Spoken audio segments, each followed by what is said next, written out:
Good afternoon, everyone. And I hope you're all feeling re-energized this afternoon after lunch. So it's my privilege to be introducing our next session, which is Contesting Heritage, Counter-Narratives in the Material Record and the Built Environment. So institutional discourse from the state to the academy often set the precedent for the management and preservation of historical knowledge and heritage. These authorized narratives have been challenged from both the grassroots and even occasionally from the top down to varying degrees of success, testifying to the interpretative and contested notions of heritage, as we also saw in this morning's session. Our next three speakers look at how the material record, historic landscape, and built environments can be a productive source for contesting dominant understandings of the past and as a means for rethinking disciplinary trajectories, as well as trajectories of self-determination in the future through the disciplines of archaeology, history, and urban planning. And our three speakers are Felipe Rojas Silva, Francesca Amon, and Richard Leventhal. Our first speaker today is going to be Felipe Rojas Silva, and he is an associate professor of archaeology in the Zukowski Institute for Archaeology and the Ancient World at Brown University. He conducts archaeological research at the sites of Petra, Jordan, and Notion, Turkey. His book, The Past of Roman Anatolia, Interpreters, Traces, Horizons, published by Cambridge University Press in 2019, examine Roman period interest and manipulation of material traces of the local past in Anatolia and neighboring regions.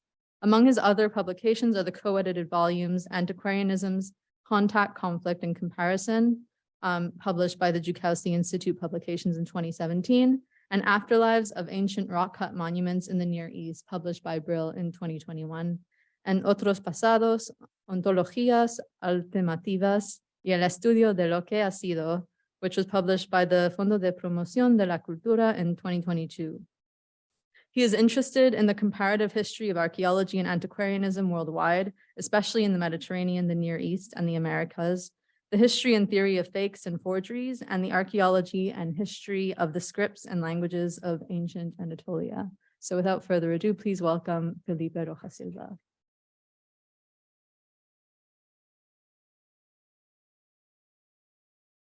Thank you all for being here. Thank you to the organizers for inviting me, and thank you.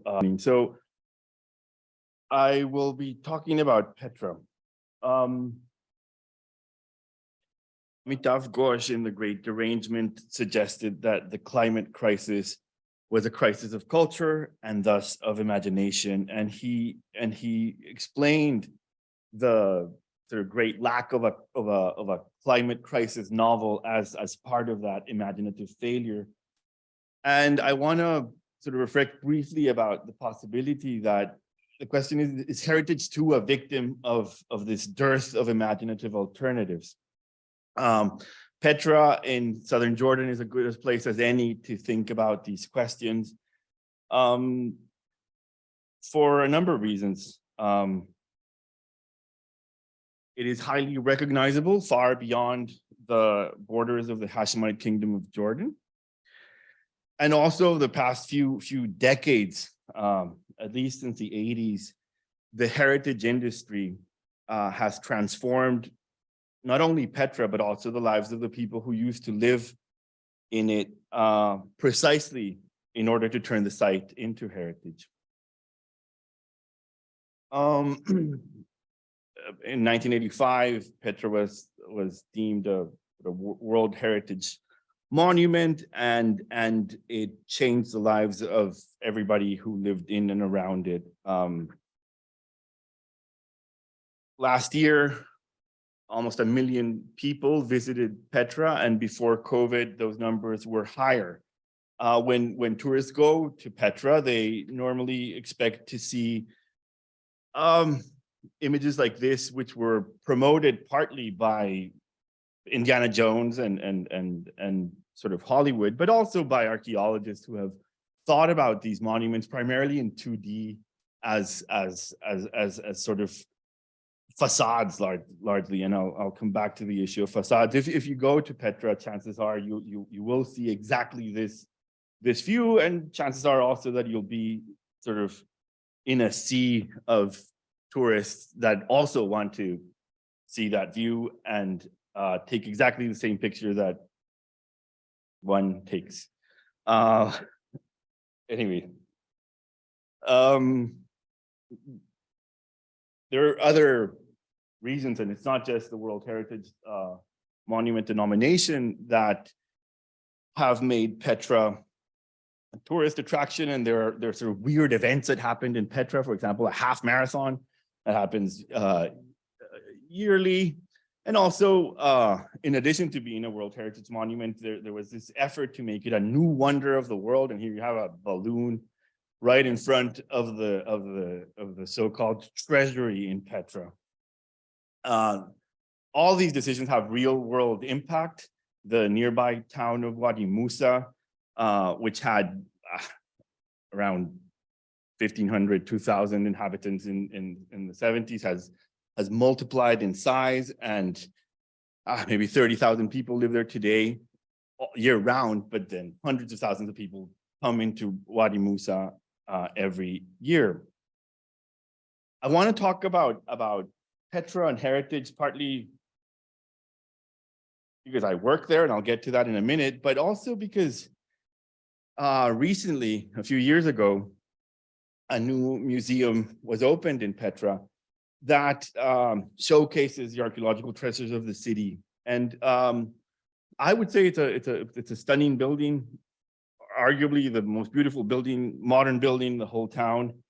And it serves to highlight both the possibilities and the limitations of heritage.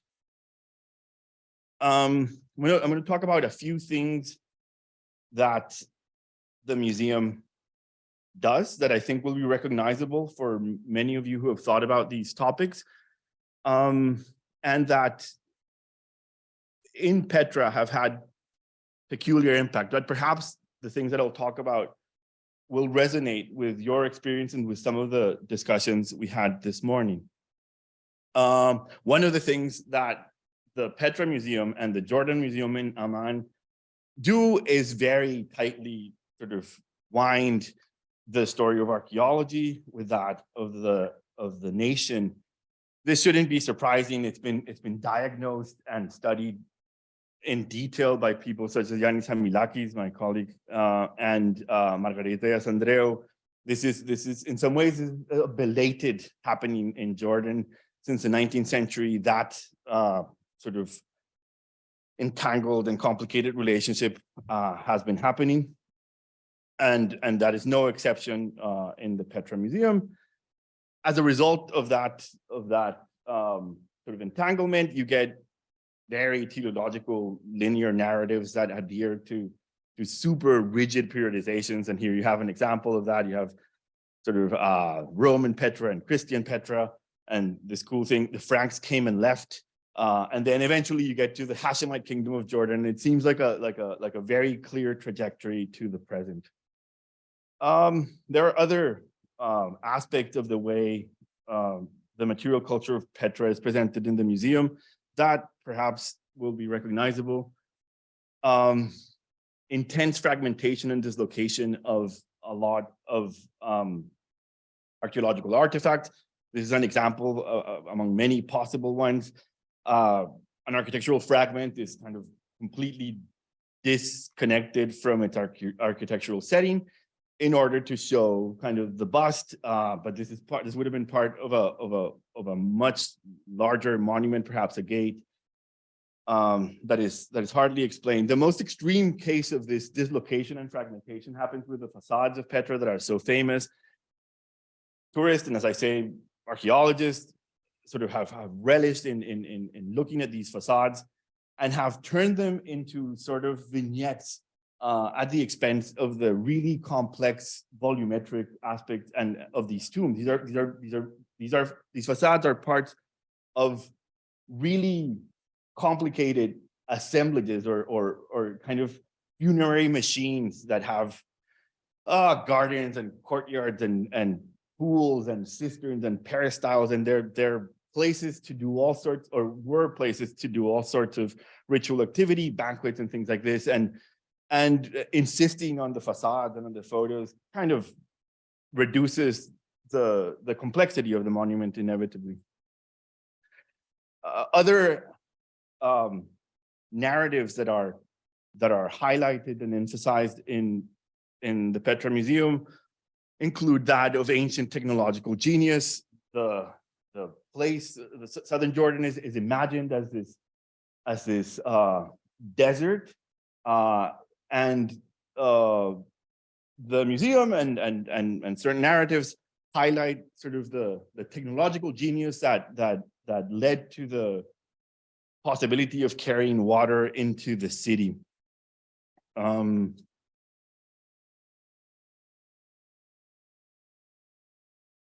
Fragmentation and dislocation is more extensive and more complex and involves things other than simply objects. I think one of the most important and traumatic and transformative moves that happened as a result of making Petra an archaeological site was the resettlement of the Bedouin tribe. The people who for some few hundred years had inhabited those tombs were effectively taken out of those of Petra and settled in a newly built town called Sehun that was purposely built to house these people.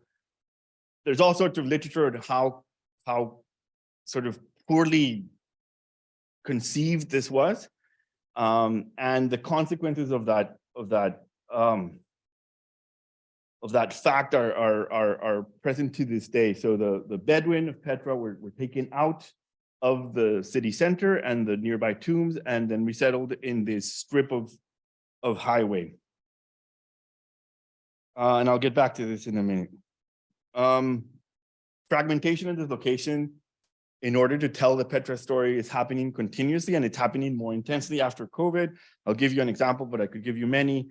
The site itself has become an archaeological park of many hectares, and now entrances to the park through the neighboring mountains have started to be blocked. What you see is a series of concrete barriers that do not allow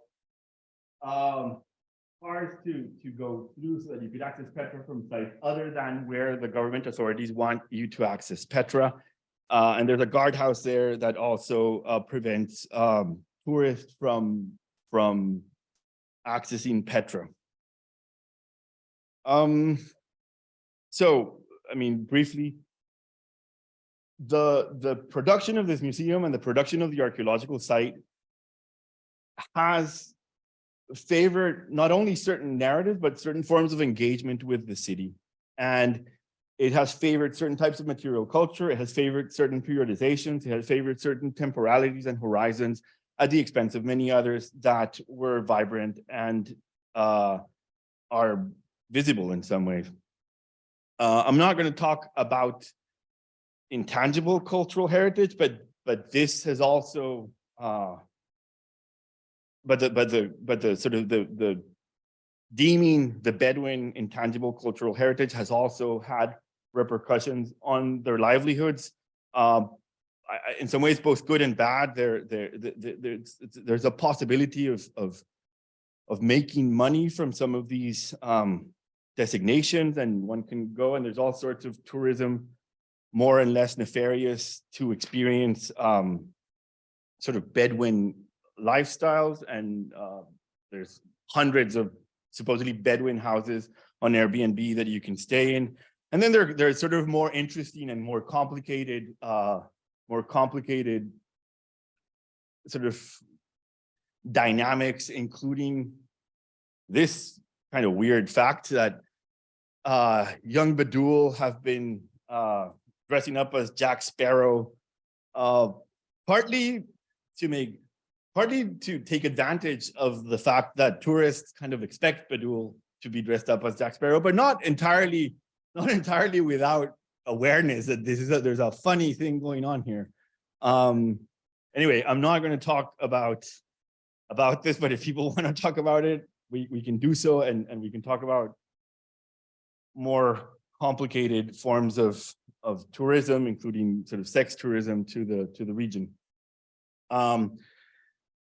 The session said that we speakers would explore how the material record and built environment can be a productive resource for contesting dominant understandings of the past and rethinking disciplinary and institutional trajectories. So what I want to do is present to you a little bit of my archaeological work in Petra to suggest that I'm not sure the material record can resist these overarching heritage narratives, but at least it can offer other possibilities. There are other stories to be found there, and I'm going to try to show you some of these stories. I work mostly north of Petra, so some 2 to 3 kilometers north of the city, on territories that I think to many tourists would look like desert, but to natives probably don't, and to people who have spent a lot of time in Jordan and neighboring regions,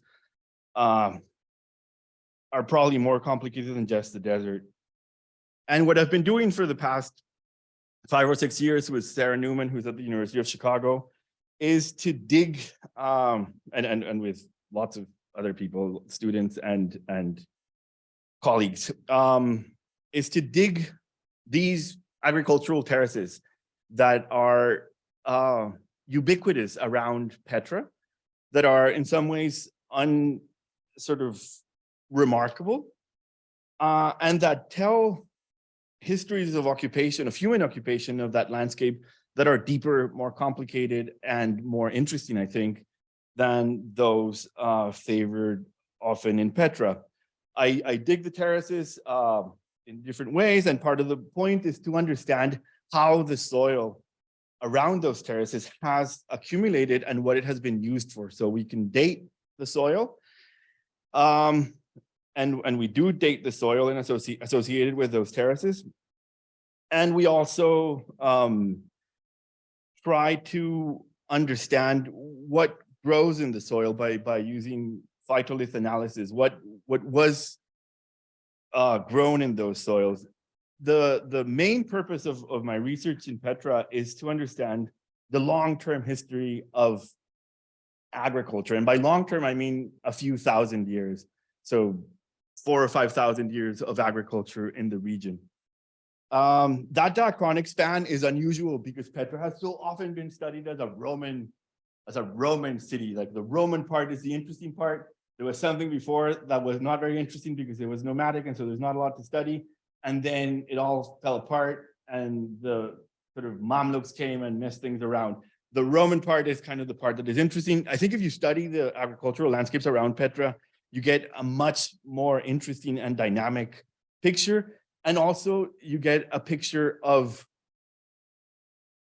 accumulation and accretion and a series of decisions that mount up over thousands of years. This is one of the sites where I work, and that point that is marked UH8, we dug a Roman terrace that on the surface is Roman, but we excavated about 3 or 4 meters down 2 Neolithic layers to 4000 BC.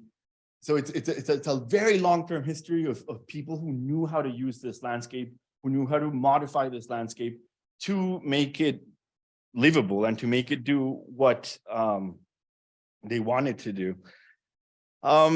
Another aspect of my project that is in some ways different from what has happened there is that I'm really interested in assemblages of features. So I'm interested in the terraces, but I'm also interested in what is around them. So the little aniconic images of gods or niches carved for religious purposes, or the roads. The landscape around Petra has been modified by people who deeply understood deeply how it worked, and the modifications should not be studied kind of independently, discretely, one from the other, because you don't actually understand what is happening very exclusively on the road or the cistern or the religious niche. And so we're trying to do this all at the same time.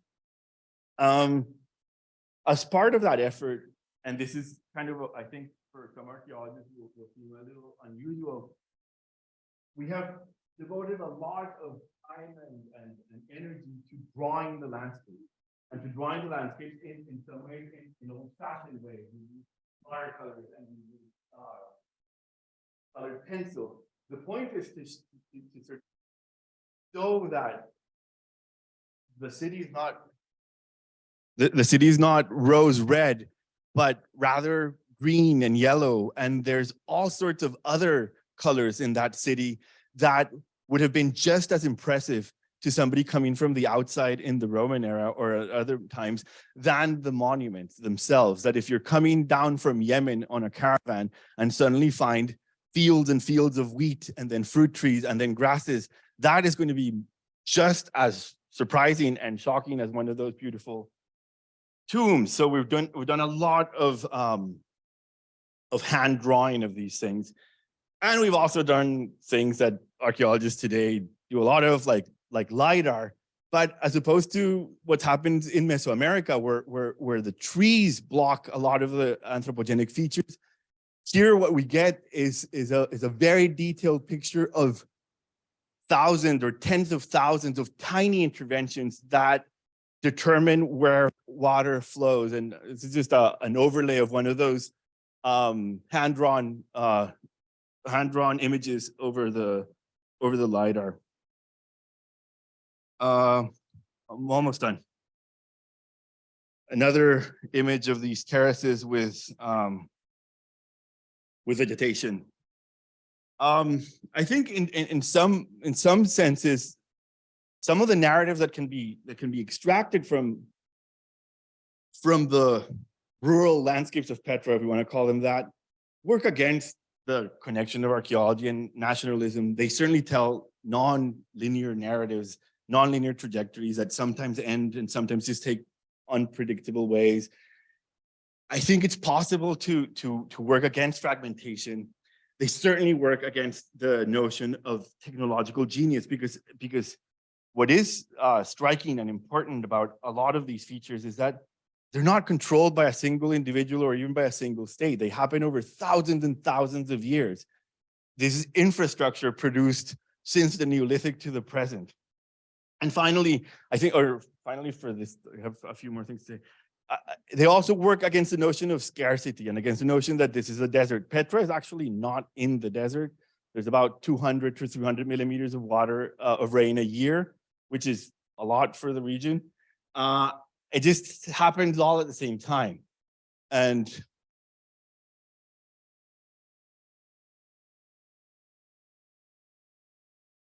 it can be catastrophic, because when it rains, it's really bad for the people down below. So you need to be careful to make sure that you know where the clouds are. I don't think the people who lived in Petra in antiquity and even today think of it as scarce. It's actually, water is all over the place. That's why Petra is there. It's just really, really hard to control, and it's really hard to know what to do with water.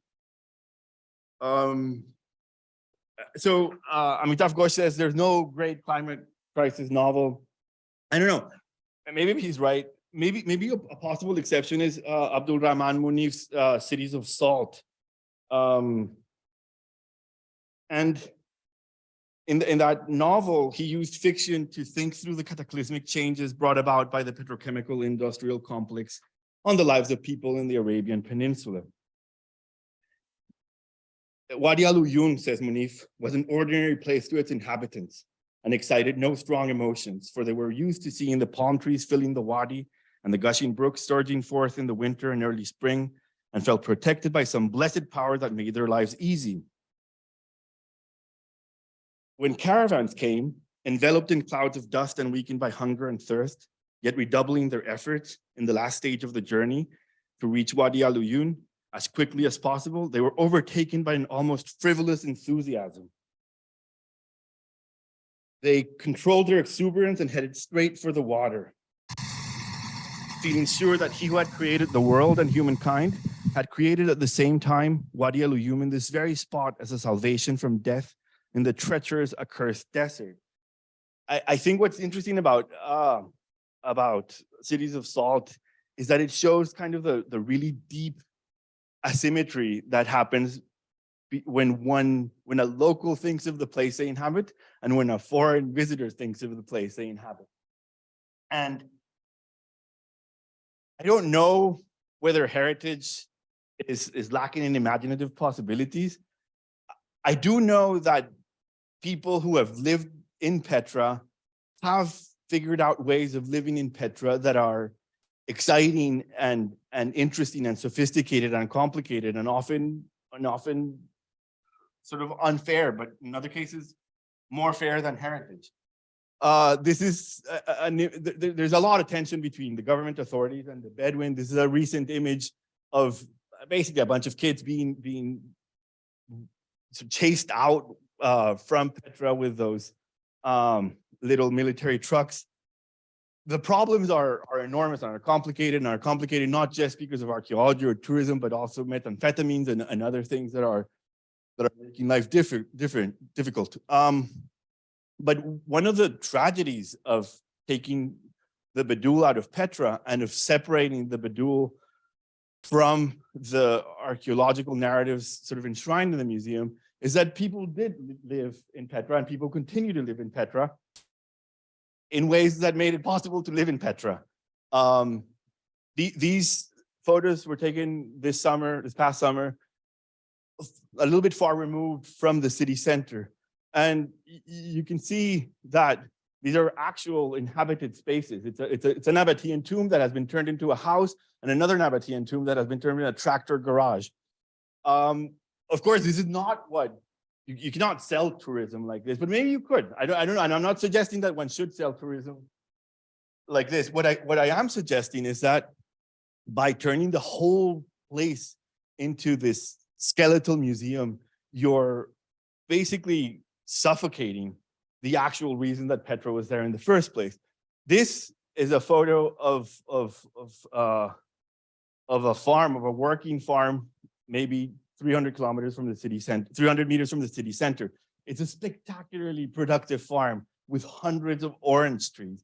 If you look at it, those very sharp plains, that's a Nabatean quarry. That's a first or second century quarry that has been in somehow, I mean, for the past few thousand years, transformed to make a farm possible. Is that my last slide? No, it can't be. I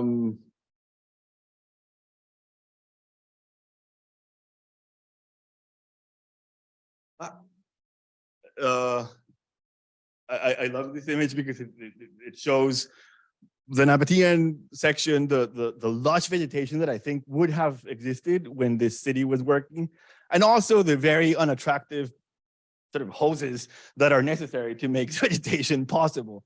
I'm a Colombian, and I was trained partly in Colombia, and I think in some ways I sympathize with my fellow Latin Americans who think that there is just no hope for heritage, that heritage should be completely abandoned. And the two people who are very vocal about this are Cristóbal Ñeco, a Colombian, and Alejandro Aber, an Argentinian, who are, I don't think they're pessimistic. They just think it's the wrong way to go. Not sure I would go as far as Ñeco and Haber have done in saying that archaeology itself is so complicit that you have to stop practicing archaeology. But I do think that we should imagine alternatives to heritage, and that heritage is probably not the way to go. Thank you.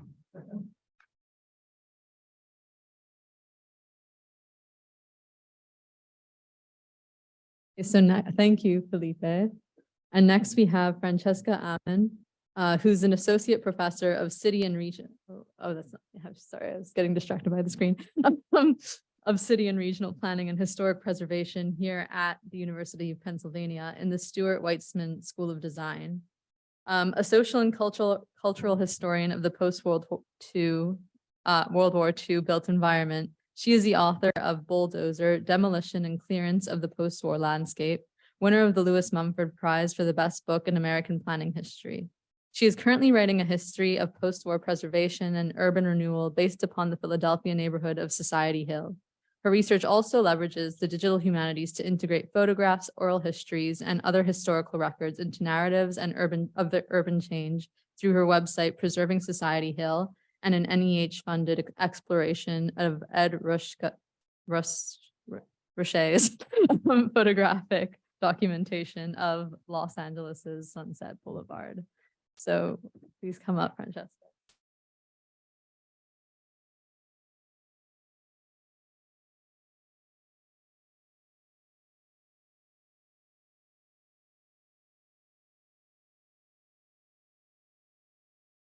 So is there a keyboard? So what do you have to do? Aim at the sky. Okay. That's fine. That's fine. That's fine. Thank you. Thanks for the introduction. Thanks for including me in the program today. I'm really glad to be here. And thanks for that really entertaining and thought-provoking presentation. I'm going to take us, well, you were talking about the future, but also the distant past too. I'm going to take us a little closer to the present here. On a January afternoon in 1958, Mayor Dick Lee, you see right here, the mayor of New Haven, Connecticut, climbed into the operator's cab of a wrecking crane. And with a supportive crowd assembled around him, Lee swung the crane's skullcracker against the brick walls of an aging tenement building. In almost no time, the demolition was complete. And we know about this otherwise ephemeral and quick event due to the Life magazine reporting team that was there that day. 1 month later, they published a visual record of their visit to New Haven in a 3-page photo essay headlined City Cleanup Champion.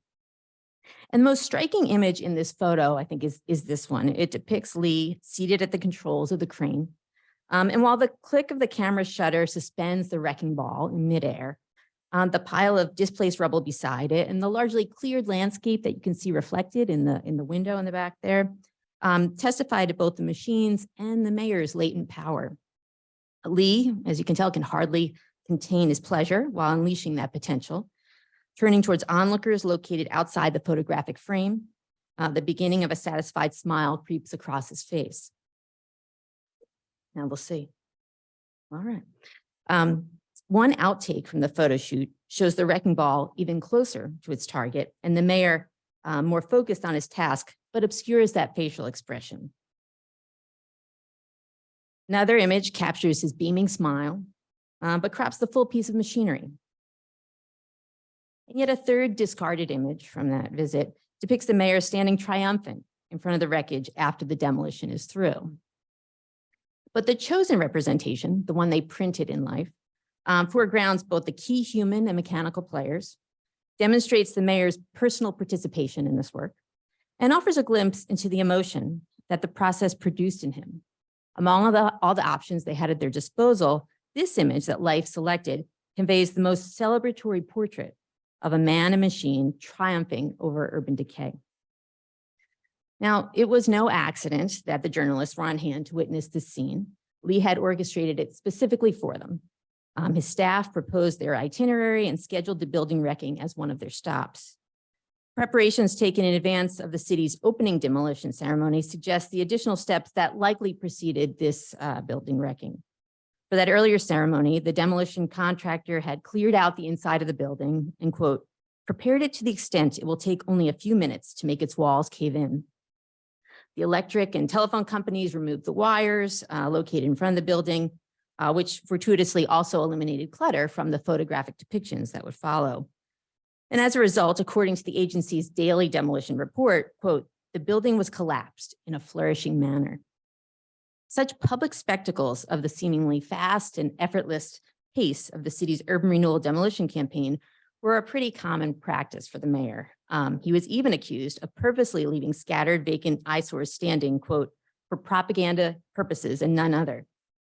The prevalent sight of these decayed, abandoned buildings would bolster the case for his large-scale program of destruction. They would also assist the mayor in more practical ways by giving him a steady supply of structures to showcase in public demolition displays. So if anyone came to visit, he could quickly say, let's tear down a building for them. Here he is talking to Adlai Stevenson when he came to visit the town.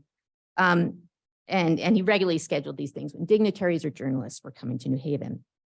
In this image, he's giving, as I said, presidential candidate Ally Stevens a tour. Lee once made light of this practice, noting, quote, "Some mayors give out keys to the city. We knock down buildings for our guests." But Lee didn't rest once this publication was in print. He congratulated the author, wrote a letter to the authors of In Life on, quote, "a job well done," and then orchestrated a letter writing campaign to Life. He told his assistant, quote, "I want to write 12 or 15 letters of varying lengths, saying different things, but all complimentary, about the Life article. I want half of them in the mail over the weekend, the other half the first part of the week. If they get 15 or 20 letters from us praising the article, they may run one or two." In fact, 16 influential New Haveners stepped up to the mayor's call, and his office itself wrote another handful of responses that other people signed and sent in. One of these letters to the editor ultimately appeared in print, celebrating the feature as, quote, "a well-deserved honor for the man who has given this old New England city a decidedly new and hopeful look." So while historians have tended to gloss over the demolition phase of urban renewal process, often looking at the neighborhoods prior to the project and then what was built afterwards, at this moment, Life and Lee were celebrating this work for all to see. The popular embrace of the instruments of destruction, from the wrecking ball to the crane and the bulldozer, is evident not only in photographs like those produced by Life, but also in children's picture books, as you can see here. And these are just a few examples from a large archive of images of books on this topic. They include titles like Buster Bulldozer, which you see on the left, which put a happy, friendly face on destruction. In the middle, the affable, amiable bulldozer man, similarly friendly face on the operators of those machines, who looks very pleased to be tearing down a building from 1880.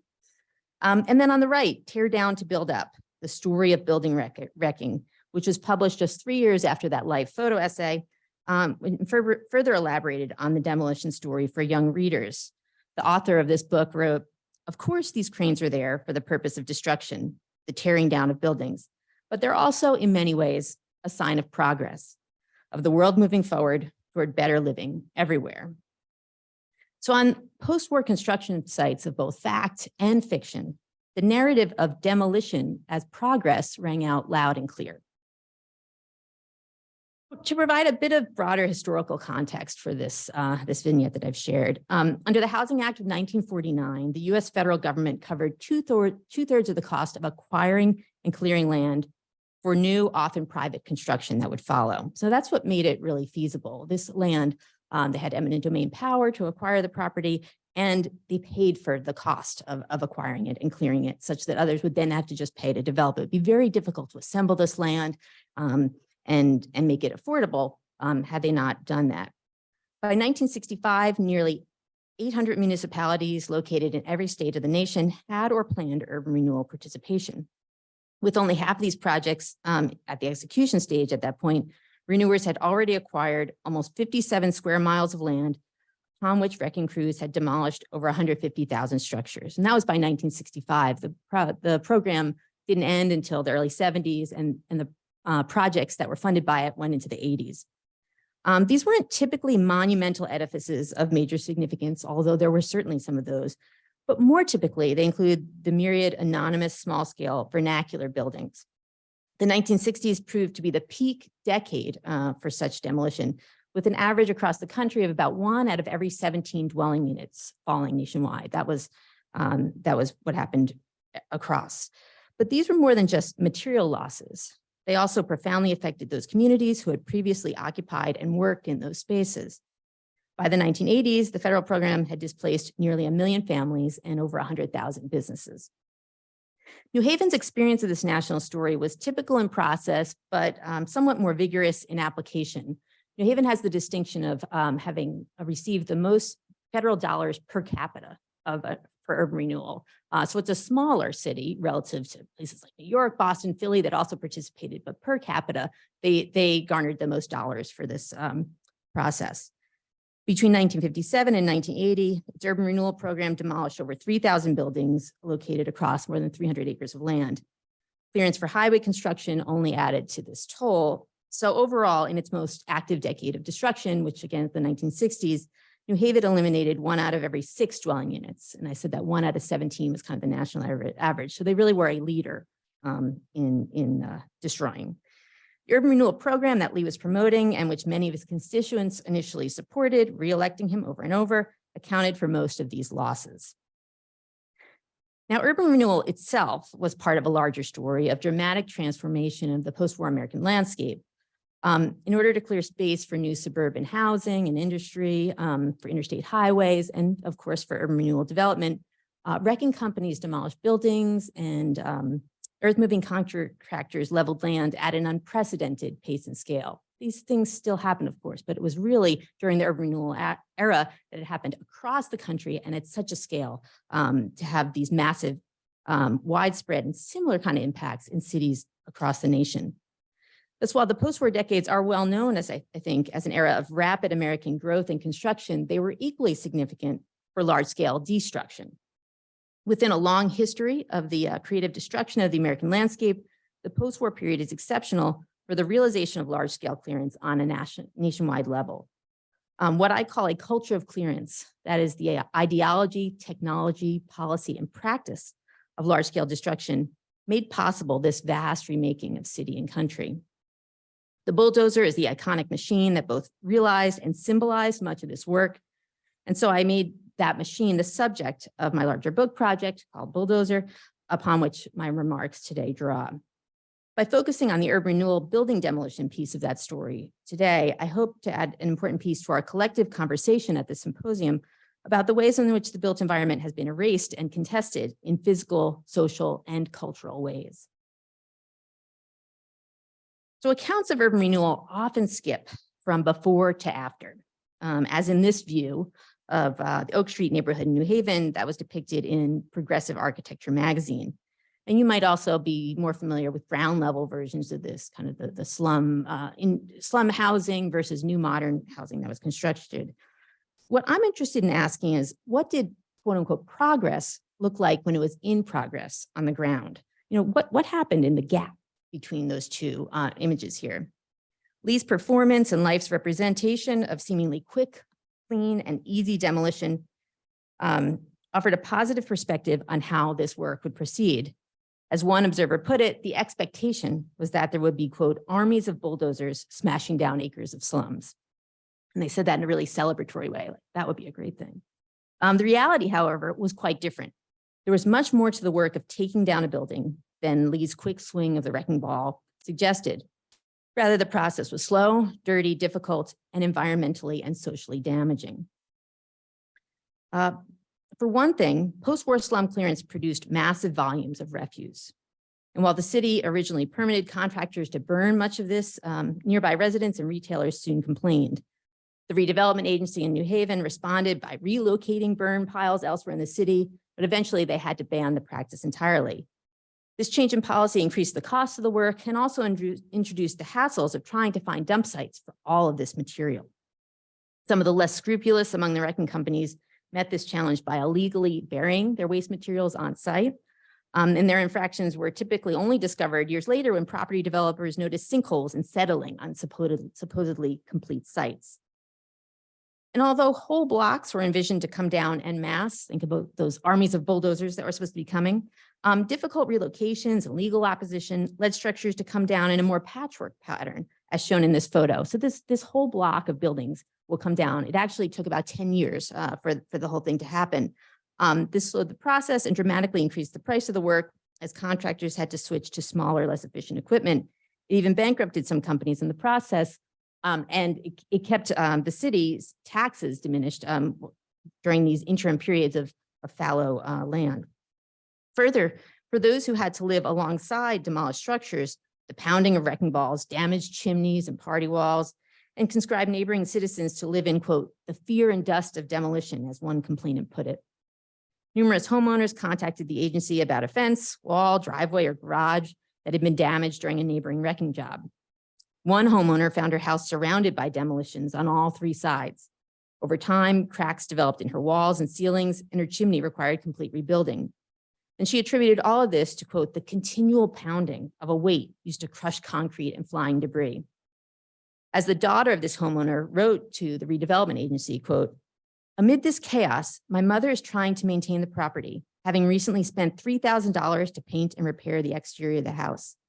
The money that she had set aside for her retirement is gone, and there is nothing left to subsidize New Haven's redevelopment program.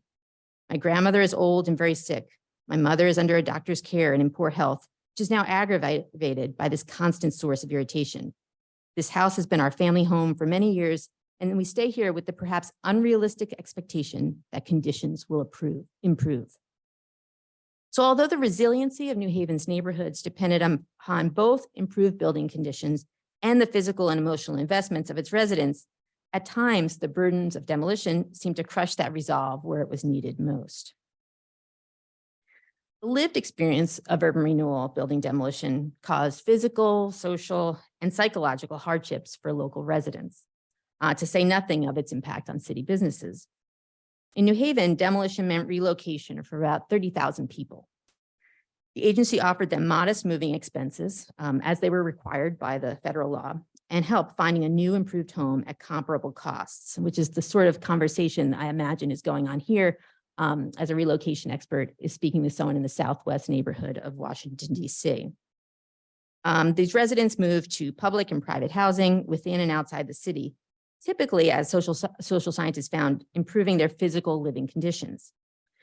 Yet follow-up studies showed that most displaced residents never regained the sense of community that they once had.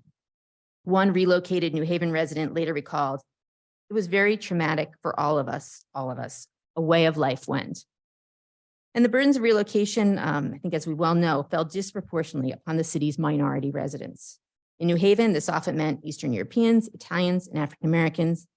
Nationwide, 2/3 of those residents displaced for renewal were non-white, leading some to rename the program Negro removal. So ultimately, not only the process, but also the end products of urban renewal, building demolition, disappointed. If we return to the laudatory life photo essay, Lee, however, suggests promising physical prospects for his redevelopment program's near future. Hopeful prospects, as you remember, he wrote in that letter to the editor. A photograph at the bottom of the spread's opening page depicts the mayor standing proudly in front of a white canvas of cleared land. The panoramic perspective of this long, narrow image encompasses the vast scale of demolition that the city had already achieved. They were planning to build a new highway there, which took decades to be finished. In contrast to the varied terrain of rock formations and Yale University spires and bumpy downtown skyline that all appear in the distance, the foreground is near uniformly barren and flat. The mayor's small figure blocks part of the view of the one new building going up. That's okay, he can block that. What he wants us to see is the empty land as an accomplishment in and of itself. The image's overall effect then is really to highlight the dramatic removal of all that had once existed only a stone's throw away from the heart of the city. With Lee as our willing guide, the photograph asks life's readers to appreciate this vista as part of a new beginning rather than an end for the city's rapidly changing built environment. But cleared landscapes such as these endured much longer than anyone anticipated or desired. Residents and business people had experienced relocation as a rushed process, and demolition, for all of its delays, came as a sudden blow. Yet the reconstruction process in New Haven, as elsewhere around the country, could be painfully slow if it occurred at all. The many ensuing vacant but littered lots created eyesores for the public and insults to those who had only recently called these same areas home. As one former resident recalled in an oral history interview, "I always remember with a little bit of bitterness because the neighborhood was structurally the buildings were sound, and it was a nice neighborhood, and it certainly was a safe area, and they knocked my house down, and they didn't do anything in that neighborhood for 10 years. They just left it a mess." Now, such delays depleted the city's tax rolls, as I said, while also impeding repopulation of neighboring sites. Prospective residents felt justifiably disinclined to move in next door. One former downtown worker best summed up the city's sorry state of renewal in an impromptu tour he once gave an out-of-town visitor. As he later recounted, "Okay, so at lunchtime, we walked up Crown Street, all the way over to Church Street, and lo and behold, there was the new Haven. And what was it? It was one great, big, immense parking lot." These real-world experiences of urban renewal, as was in progress, created a vastly different picture than those included in the Life magazine photo essay. As large-scale clearance proved neither quick nor clean and produced traumatic physical and social scars alongside some new modernist structures, its initial positive halo began to fade. When I looked through later photographs of Lee, he was much more commonly found photographed at groundbreakings or in front of completed buildings. He wasn't going to align himself with celebrating the demolition, which was increasingly proving problematic. He also, not too long after, started promoting rehabilitation instead in the neighboring Worcester Square neighborhood. Popular imagination reflected this shift accordingly. In children's literature, for example, we see the emergence of new kinds of stories about the urban renewal bulldozer. In a dream sequence in the children's book, My House is Your House from 1970, for example, the young protagonist, Juana, is chased by the bulldozer that will soon come to wreck her New York City apartment building. Such lived nightmare scenarios on real-world sites galvanized growing opposition in New Haven and across the country. Increasingly vocal critics of urban renewal and highway-related displacement reappropriated the once celebrated machines of destruction and redeployed them as the new symbols of their public protest. Their efforts led to the cessation or modification of some proposed future projects, but even more significantly, they helped yield legislative reform, the end of the urban renewal legislation, and different forms of policy that supported rehabilitation, preservation, and increased citizen participation in the planning and use of space. Although building demolition, for sure, continues today, its character and scale have been changed by the processes and consequences revealed during the widespread implementation of this practice on previously welcoming post-war landscapes in places like New Haven. Thank you.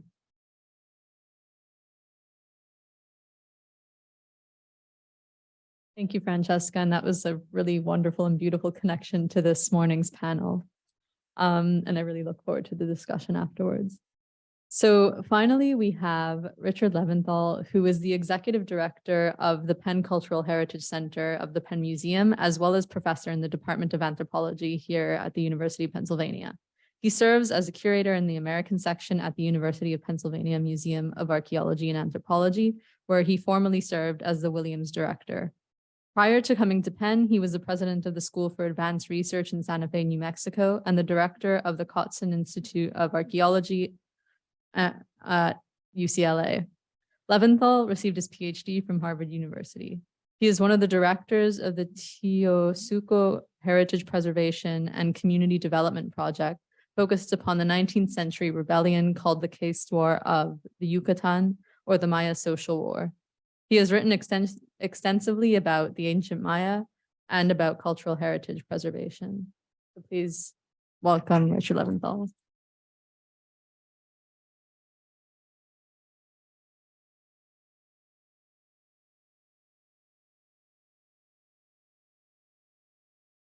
Thank you very much, and I'm very pleased to be here. I want to tie back some of the conversation to this morning's sessions and also to the wonderful papers just before me, thinking about communities, thinking about counter-narrative, but also thinking about resistance. Sure, I know how we're doing here. I'm shifting, obviously, the geographic focus to the South, into Latin America, and thinking about Maya people. In beginning, I just want to do a very quick land acknowledgement, not only for the land that we are on here today, but also for the land in Yucatan, as well as the land that I work on in Belize. So I want to connect this specifically to the ancestral land and current home, both the Yucatec Maya people, as well as the Kekchi Maya people of southern Belize. I'm going the wrong way. So when you think about Maya people, there are two primary storylines that exist, both here as well as in Mexico. And number one, that the preservation, study, and heritage of the Maya relate only to the ancient Maya, the Maya people who lived before the arrival of the Spanish.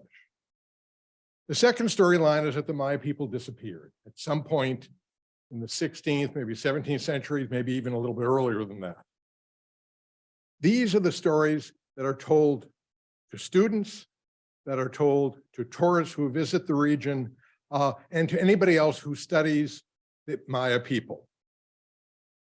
And in fact, the government highlights this type of narrative about Maya people because they get, the government of Mexico, as well as the government of Belize, gets to control the story of the ancient Maya, but also they get to control the story of heritage and of tourism. And in fact, you're looking at Chichen Itza, which is probably the site, the archaeological site in the world that has the largest number of annual visitors. Somewhere in the range of 2.5 to 3 million people go to Chichen Itza every year. So it has a massive numbers of people. That money goes directly to wealthy people and to the government and does not go to local people living nearby. Now, I will admit that I was one of those archaeologists who highlight this construct of the ancient Maya being the communities that we need to look at as we study the Maya people. And my work, this is just one part of the work that I've done at a place called Xunantunich in Belize with the government, focused on both the excavation and knowledge growth, but also the development of the site for tourism. So I am very much part of what continues to go on today, and that I think I've tried to move away from in terms of a different type of narrative about Maya people. Look in Mexico, the story of the nation of Mexico. It is focused upon not indigenous cultures, but rather mestizaje, this mixing, as they call it, of the races. And they use that term races. And so what you see is monuments to the mestizaje. On the upper right outside of the city of Chetumal is a Spaniard by the name of Gonzalo Guerrero, who was washed ashore in 1511 and eventually married a Maya woman and had children. And this is what is perceived in Mexico as the mixing of the races, the foundation of the modern nation state of Mexico.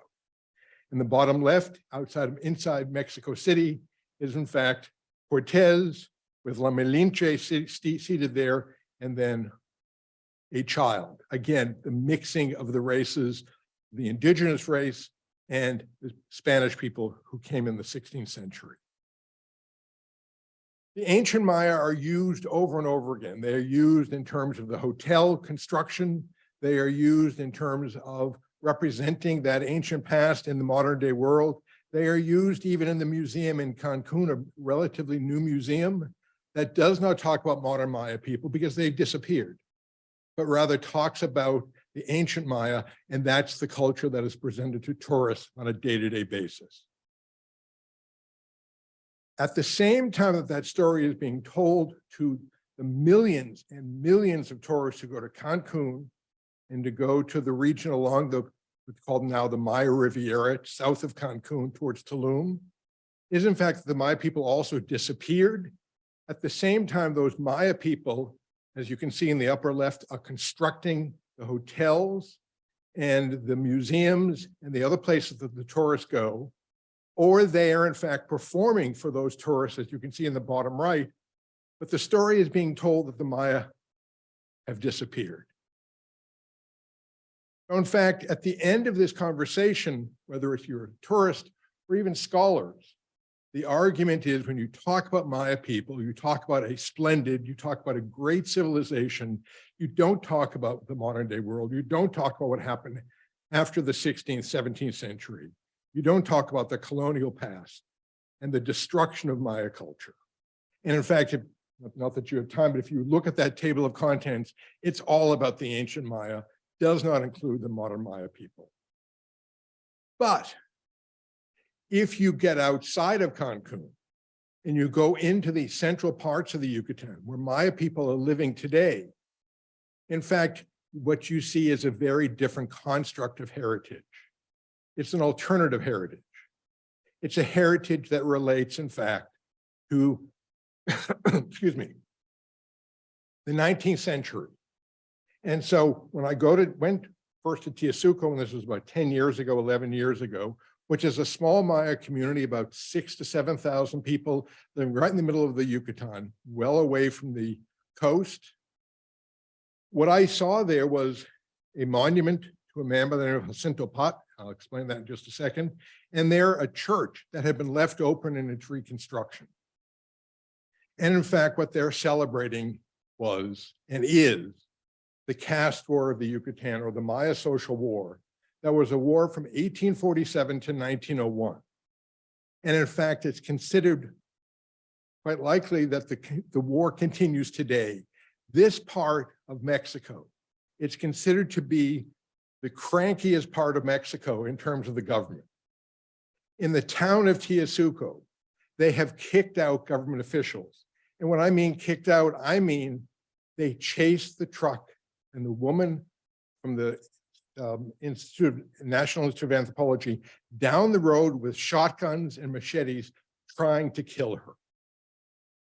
And so this is a community that basically does not get along with the government, does not like the government. And when I mentioned to her that I want the same person who headed up the Institute of Anthropology in the region, that I wanted to work in Teosuco, she laughed at me and told me I would last for 2 weeks. I've been there 10 years. And in fact, this is the region. And is this a pointer also? Well, in the central part, you can see where Teosuco is. This is the center of that caste war. They extended throughout the Yucatan, and the Maya almost created their own country. And this was in about 1849, 1850. The caste wars is a war, the Maya social war, probably a war you've never heard of, but it displaced hundreds of thousands of people. It killed tens of thousands of people. It was a massive war. You can see a painting a little bit after the time of the war that shows the hand-to-hand combat that was going on in the downtown small communities. And then you can see in the bottom right, the army that the Mexican government put together in 1901 to stop this war. The caste war went from 1847 to 1901. The Zapatista revolution in Chiapas has gone from 1994 to 2022, 2023, and continues. There is a connection between those two. I don't have time to talk about it, but there is a connection of resistance between the Zapatista revolution and the Maya social war of 1847 and 1901. When I first went to the museum, small museum in Teosuco, the Museum of the Caste War, this is what I saw. I saw a series of miscellaneous artifacts, things that people had picked up in the fields, things that they found important. Some of them were 19th century, some of them might have been ancient, some of them had been made 5 years before that, things that they wanted to display. And in talking to them, this is 10 years ago, I asked them, are there remains of the caste war, of the Maya social war still out in the jungle on their land? And they said, no, we have nothing, there's nothing there. For whatever reason, I kept coming back to this town. I ended up making friends in this town. And about 2 years later, I was having coffee with one of these men here, Carlos Chan Espinosa in the middle. And he said to me, as he showed up for coffee, drink your coffee and let's go. I said, what do you mean, let's go? He said, we're going out into the bush. Why? We do have stuff. We do have materials that we have been saving for 170 years that we don't show people, because we don't want the government to come in and control it. We don't want any of this other process to occur. It is our material. This is who we are. And what basically he was saying, and I've had this conversation with all of these three men, as well as many, many others in town, they know that they are their descendants from the ancient Maya. They don't get to control that story. So what they have done is they've identified a counter narrative, a different story that they use to talk about who they are and what their identity is today. And in using that type of story, they are able to identify and create stories of who they are, who their community is, and the resistance that continues against the government of Mexico. And the three men here took me out that day, and it was probably the most fabulous day I've ever had in my entire life, because I'm showing up in places and suddenly in the middle of the jungle, there are a whole range of things like this. And on the right is in fact the house of that man that I mentioned to you, Jacinto Pot. Assintopat was one of the leaders of this rebellion. And that building on the right, which doesn't look like much, is equivalent to Mount Vernon for them. This is the house that the leader of their rebellion lived in. And that's the arch to his hacienda. And they desperately want to save it. And that's the process and things that we've been doing for the past 10 years. And this is Assintopat. On the left, there's that monument. He holds the machete in his hand. Interestingly, they paint the machete as having a sharpened edge because he was known for going into battle and using just a machete and cutting off arms and heads and so on and so forth. But this is who he was known for. And that's why that machete is painted right around the edge, that silver, because that's what a machete looks like after it's been sharpened. There he is. We don't know what he looks like. We do not have any photographs of him. We have no contemporaneous paintings or drawings. This is what they think he may have looked like. At the same time, there's an abandoned town out there called Tela with a church, and there is the church. It is an active church.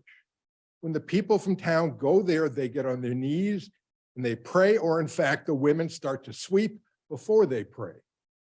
But it is in fact a church that is active, and the altar pieces are still there, and it is sacred to them. And in fact, back in the museum, in fact, these are the three leaders of the Maya social war that are on the wall. There's a fourth one just slightly below that, and other information about this Maya social war. About 7 or 8 years ago, 7 years ago, the town was given a piece of sculpture from another town near where the tourists go. And it was this Maya ball player. And so they put it up.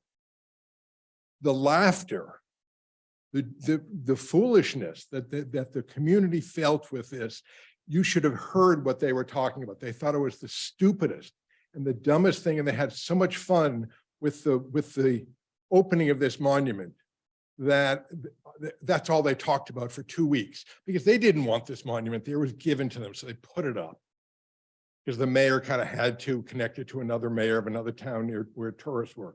But this is not the type of monument that exists in Teosuco.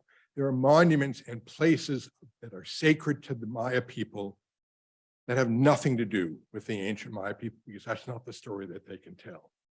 So in fact, we've started a project, excuse the Spanish, most of the stuff I'm using in Mexico, but also with Maya people speaking, and my colleagues in Teosuco give these types of papers when we're in Mexico.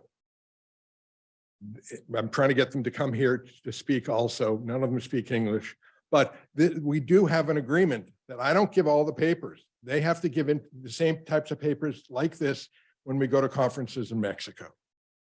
And so we have a whole list of different projects, sub-projects, some of them that we have identified, like the first one, the archaeological one, some of them that they've identified, like the oral histories. 60 to 70% of these sub-projects were identified by the community, not by outside researchers. So heritages cannot be and should not be defined by people like me, but need to be defined by people who live in these local communities. And in fact, this is what we begin to see all throughout the land of Teosuco. It's an ejido, it's a socialized land organization. There are 10 haciendas from the Maya social war that were destroyed at that time. There are road systems, there are branches, and there's a whole range of other things. And this is a series of just photographs, a drawing, a map of that abandoned town of Tela with that church in the middle. 2,000 to 3,000 people lived there in the 1840s. And then it was completely abandoned because during the Maya social war. And in fact, they didn't disappear. They went out into the jungle where they can live without being seen. And we did do some excavation with them. They did the excavation. They did the note-taking. They wrote it up. But we continue. I leave in a week. I was there last week. We're continuing to work in a series of the haciendas to learn more and to think with the people of the community what the narrative is about my identity. In the town itself, there are casas coloniales, colonial buildings that were occupied for 1847 and then abandoned and then reoccupied. But they're reoccupied by people who cannot reconstruct it. The bottom left is the library reconstructed by the government. The upper left is in fact an abandoned Casa Colonial with a woman who has built a thatch house inside these stone walls because she doesn't have the money to put a roof on. And in fact, when we talk about heritage, patrimonio, when we talk about how these people in the community want to represent themselves, we had a whole project of photographing them, but where most of them wanted to be in front of Jacinto Pot or in front of the church. This is where the people of Teosuco saw their heritage. And we work with them on a series of publications. On the right, a series of photographs that we've been collecting and scanning from the community, from the town, from the people. And on the left, a series of cartooned comic books about the heroes of the caste war in both Spanish and Yucatec Maya. So that we're endorsing the idea that Yucatec Maya should be preserved and that the kids should speak it, not just at home, but also in school and at other times as they move throughout this community. They have drawings about the life of Jacinto Pot from 1849 when he was killed to 2012, and this is just one of them. And it does not go in a straight path. You have to know the different pieces and how to go and look at his life. And at the very bottom in the middle are the bones of Jacinto Pot after he was killed in 1849. And we are continuously working with the community to talk about what we're doing, why we're doing it, and how we're doing it, so that even in the evenings when there's a big celebration, they invite us to both present as well as to put photographs on the walls in the central plaza, talk about what's going on in this community. And this is from July 26th to the 30th every year, which is the celebration of the start of the Maya social war. That's their big moment of celebration. Now, very quickly, I just want to shift over to Belize because I'm also working there in the southern part of Belize, and you can see it there. And it's just interesting to note that in this drawing of the map, the southern part of Belize, all of the animals are there, and one drawing of a Maya woman. You can understand the connection. About 3 months ago, a series of colleagues, 3 colleagues from this region, Maya activists, were here at Penn for about 2 to 3 weeks, give a whole series of talks and conversations about what they were trying to do. And one of them is that they're trying to create a Maya homeland. And in fact, over the last 10 to 15 years, they have won legal cases, both within Belize as well as the international courts, for access to and to creation of a Maya homeland. And this is the celebration that they're now trying to implement with governments as they change in Belize. One of the things that we're doing, I don't work really on land, so that I'm not able to help them with that. These are long-term friends of mine. What we've decided to do is work together to create a community museum, a museum that the community decides how they, as Maya people, get to be represented. Not me, not you, but Maya people. And so, in fact, we're in the process of doing that. This was a photograph taken a month ago, 3 weeks ago. I can't remember exactly when I was there, having a meeting of the museum committee. And on the right-hand side, I just wanted to show you, we use a flipboard. We don't have all the technology in the middle of this little community, but it was talking about, we've come back to this page over and over again. It's about the mission, remembering who we are. This is what was written down. And through the use of culture, traditions, and stories. This is the nature of what that museum is going to be. Now, I just want to talk about 3 examples of sort of counter-narrative resistance against the government. First one is, this is an ancient site called Ushbenka. In 1983, it was discovered by Western society. I was one of the early archaeologists there. Beautiful carvings in the bottom left. People in southern Belize really don't care that much about the ancient Maya. And they had a huge fight with the government. They burned it down. And this is what that same carving looks like in the bottom right today. And you can see what the graffiti was on one of the monuments. This is their resistance to say, we're in charge of our heritage, not you. the same time, about in the October before the beginning of the pandemic, and everything is tied to the pandemic, but in the October before that, the Maya people in southern Belize had something that they called an abink, a coming together. And what they did was they said, we're going to have a conference. And instead of you going to your professional conferences and talking about us, we want you to come here and tell us what you've been doing in our communities. And so I taught on Thursday morning. I flew out Thursday afternoon, and by Friday morning, I was in Belize presenting, and this is the group that's presenting. This is the Maya community that's more or less saying, we're in charge. You tell us what you're doing, and you justify what you're doing to us. And then finally, just most recently, William and Kate went to Belize, and this is part of their sort of Silver Jubilee tour before the Queen died, and so on and so forth. They were going to go to a town near where I work. And basically, you could see the headlines. Indian Creek, which is the name of the town, said, we don't want you here. You're colonists. You controlled Belize. We used to be British Honduras, now Belize. Your mother is on the dollar bill on all of our money. She is the head of state. Screw you. We don't want you. And they rejected that visit. William and Kate had to go to another town. So what I'm talking about today is the fact that Maya people are beginning to control the nature of what is their heritage. And it's not what you would expect, not just the ancient world.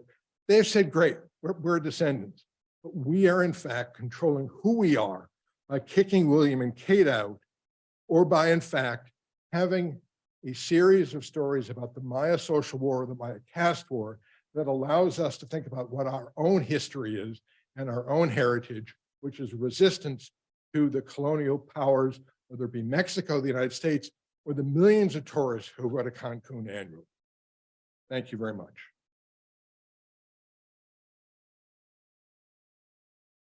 Hi, thank you all so much for your talks. There's so many interesting threads that run throughout all of them.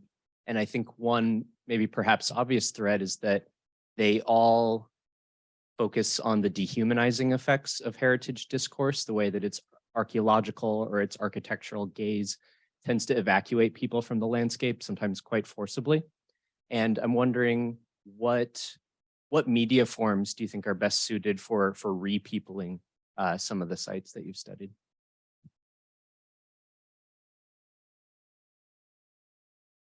Sorry, and just say that, I mean, personally, oral history has been very important to me. And whether that's on site or not, in New Haven, there was a big project to speak with people who had been a part of the story, many of whom were displaced. And those, now where do those oral histories go? They reside at Yale now, so maybe that doesn't feel the most accessible. Sometimes there have been a public exhibit. I think really neat work involves putting those stories back out into the landscape through walking tours and things like that, and actually like with the voices of those people. I think that's the record that we have, is those personal experiences and other photographs and things too. My work in Society Hill has, so it's not surprising I'm saying this because this is what I'm trying to do in Society Hill, oral histories and photographs as ways to remember things that are gone. And Society Hill is a neighborhood where there was a lot of rehabilitation. So we didn't have the total annihilation of the built environment, but you had much of the community displaced. And so how do you preserve their stories and put them back in place? And I've been using oral histories and walking tours. That's, one, not that crazy interesting, but I think that putting people back where they were and having their voices be heard so they can tell their experiences themselves. I think that's one thing. Interesting question, a difficult question. I think that in the case of Petra, one thing that would be good is to show that those are and have been contested landscapes for a very long time. And in Petra in particular, the story of the Nabatean sort of glamorous city is so strong that everything else is canceled. And I mean, Richard touched upon this, that I think a lot of people, young people in Petra, do not care at all about Petra. And that story would be interesting, about complete apathy towards ruins that seem very spectacular and sometimes more than apathy. But anyway, I think the possibility of telling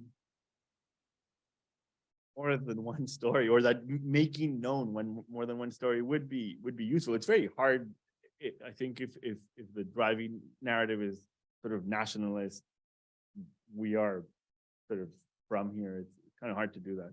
But I think just letting some of those voices be heard would be a good step forward. I mean, just very quickly, what's interesting is when you look at Spanish and Mexican maps up until the early 20th century, the region I'm working in now, it's depopulated, despoblado. And what's fascinating is it was never depopulated. There were people living there all the time. And we are working specifically right now on that whole process of how you identify people on the ground. And this is what's fascinating within the Yasuko. This is what the community is interested in. They talk about repopulation, but they're also talking about that people were just moving through this region all the time. So the whole concept of depopulation of an empty environment probably doesn't really exist, not only here, but one would argue perhaps anywhere in the world, that there are always people moving through landscapes. And it's just a question of acknowledging that. And in Tiyasuko, they acknowledge it. I mean, we're just following up on their interest about population.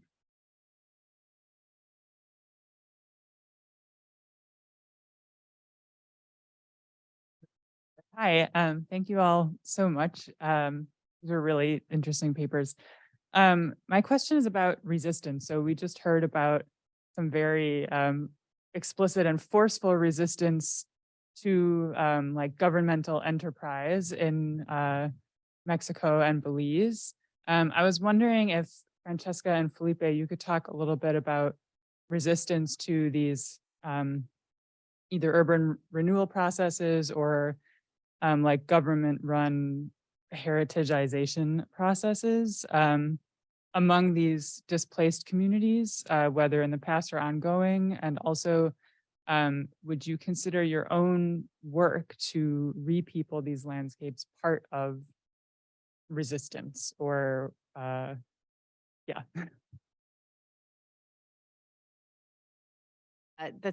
I welcome your question. That's great. The New Haven case that I told was the first major urban renewal project in New Haven, the Oak Street neighborhood. And I was always surprised by the lack of resistance to that. And why was that? Why did Lee keep getting elected by people in the neighborhood that he was remaking? Why did those people show up for some of these building demolitions too? And, a lot of it had to do with kind of false promises of that there was going to be kind of benefits for all, who was going to get to be in these neighborhoods. As time went on, and as they started to see, this project was really critical in showing people what the reality of the project would be. And then you have people start to resist more. But Oak Street didn't have as much resistance as you'd expect. Well, the next neighborhoods that was affected was Dixwell, a largely African-American neighborhood. Plenty of resistance there. They had seen what happened and what were some of the impacts. They actually did have community involvement in some of the projects. I mean, it wasn't a panacea, it wasn't perfect. But actually at the national level, you had legislative change that said you have to involve community members actually. So I said Housing Act of 1949, Housing Act of 1954 required community engagement too. And that's like the groundswell, the effect of resistance to highways, which actually bled over into renewal resistance too. So the question to me is like, why wasn't there more resistance? And then how did people learn from each other? And it was actually highway movements that were some of the most effective in marshaling community voices and having their voices heard. I think urban renewal activists learned from that. For the New Haven story in particular, I would point you to Mandy Isaacs Jackson, who has a wonderful book called Model City Blues and talks about this particular angle of the story. And that story is there at every urban renewal project. Is Petra, they're one thing to keep in mind that I think is often forgotten, even by people who work in Petra, is that there are many groups that are that have stakes in Petra, conflicting Bedouin groups, non-Bedouin groups who live nearby. There are multiple government authorities who want control over Petra. And so there's constant, it's not one single form of resistance. There's constant struggle over who gets the money that goes into Petra. And some of these things that I showed of trying to block access, what you're trying to block access to is also people from other communities trying to take advantage of the possibility of making money off Petra. So there is a lot of different forms of resistance, and it's very tightly sort of surveilled, I think. I don't think my archaeological project is a form of resistance, but I do think my archaeological project and other archaeological projects in the region have tried to show that there's much that people have inhabited those landscapes for a very long time and have inhabited them in all sorts of ways, not just through the Roman imperial presence or whatever, but in many different ways that continue to happen today and are valuable. So I think more than, I mean, I wouldn't characterize that resistance, but as showing more of the alternatives to being in those landscapes.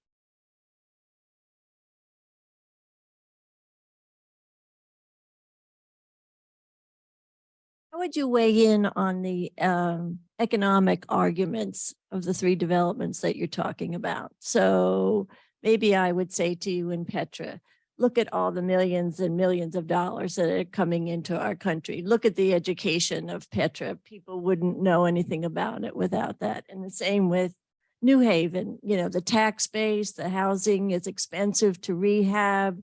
The funding systems change from administration to administration. So maybe there was money to demolish and now there's not money to rebuild. And the same with you too, the economics of, you know, tourism.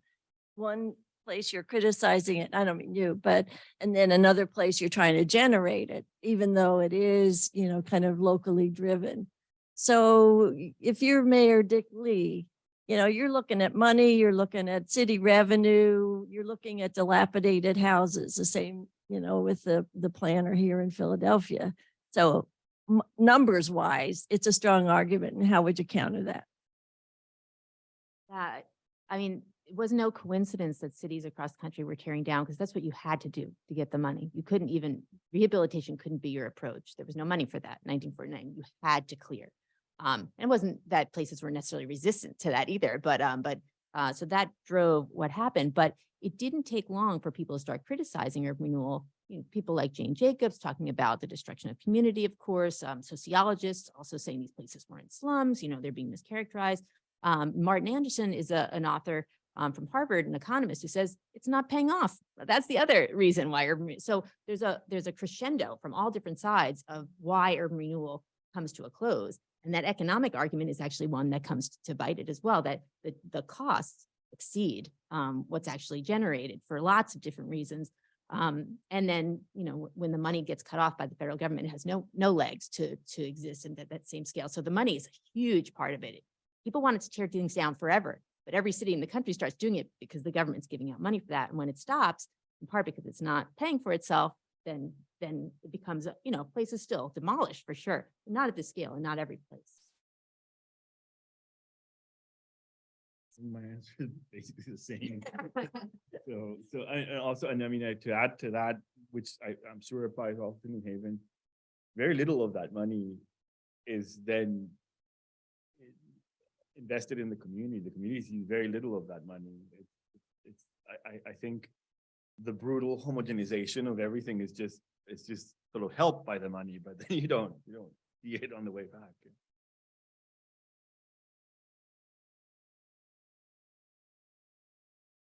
Don't get me started on tourism, but I don't know. I mean, one of the problems with in the communities where I work is the only thought about where money comes from right now is either through government money going into these communities or tourism. They're so far away from areas. It's not places where that could be generate their own economic systems. And then part of the problem is also that, we assume that a socialized land organization is good for the whole community. It turns out that these ejidos in Mexico, particularly in the Yucatan, are on the worst land. And so they were screwed, 100 years ago with the Mexican Revolution, and they're screwed again.